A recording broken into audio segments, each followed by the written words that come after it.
Hey everyone, welcome back to another episode of Across the Pond. We finally got a 4-day weekend, so we decided to take advantage of it by taking our first road trip. In this episode, you'll get to see how we spent our holiday on the other side of the island.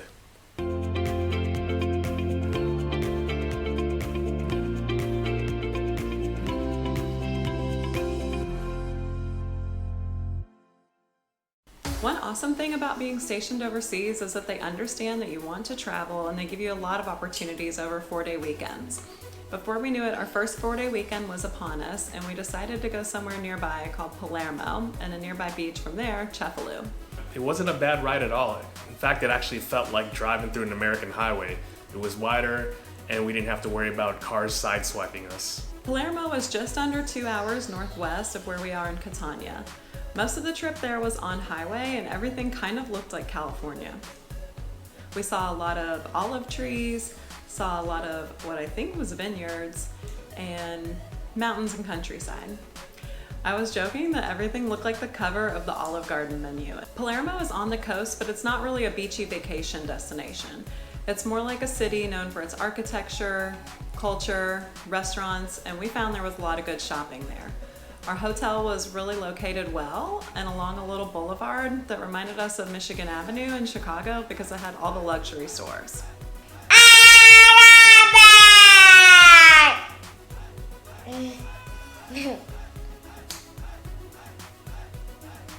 Julie booked us at a hotel, which was kind of more like a bed and breakfast, but it was really nice.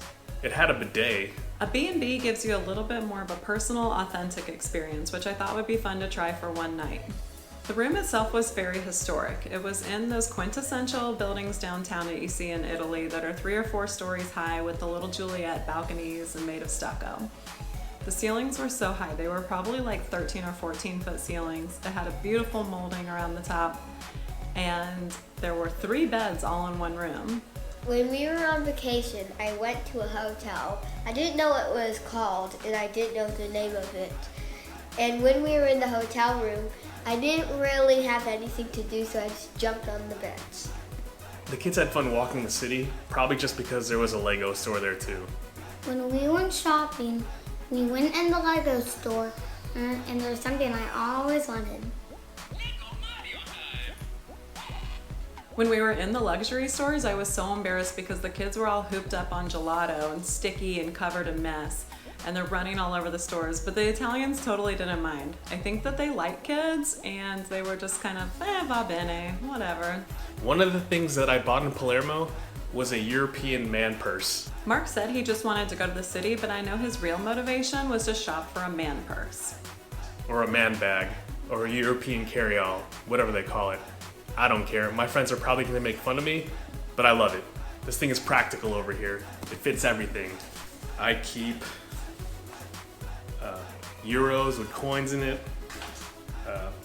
hand sanitizer, tissue, a spare mask, a battery charger, AirPods. See? Totally practical. I'd like to see someone fit all of that in cargo shorts. So when Mark said he wanted a man purse, I was like, certo. Another part of the weekend that was planned was going to a resort in Cefalù. After looking online for places to stay in Cefalù, I fell in love with a place called Le Calette. My kids pretty much just wanted to go anywhere there was a pool, but there was way more than a pool at this resort.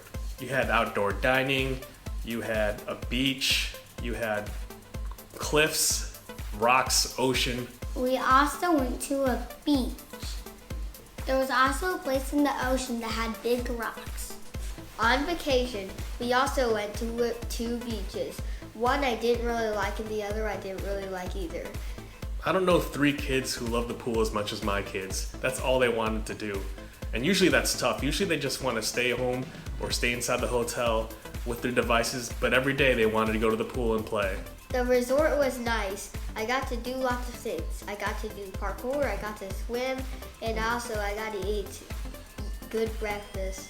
When we first got our official word that we were moving to Italy, I immediately imagined myself in one of those bucket list situations where I'm floating out in the Mediterranean Sea and there's a beautiful villa carved into a cliffside and mountains in the background and beautiful shining blue sea. And that was the moment I had that I've been waiting for so long. So the splurge was totally worth it. Going around Italy is nice and all, but you know what's not? Coming back to this hotel again. We've been here for more than a month. The good news is we just signed the lease on a new place, and you might get to see that next week.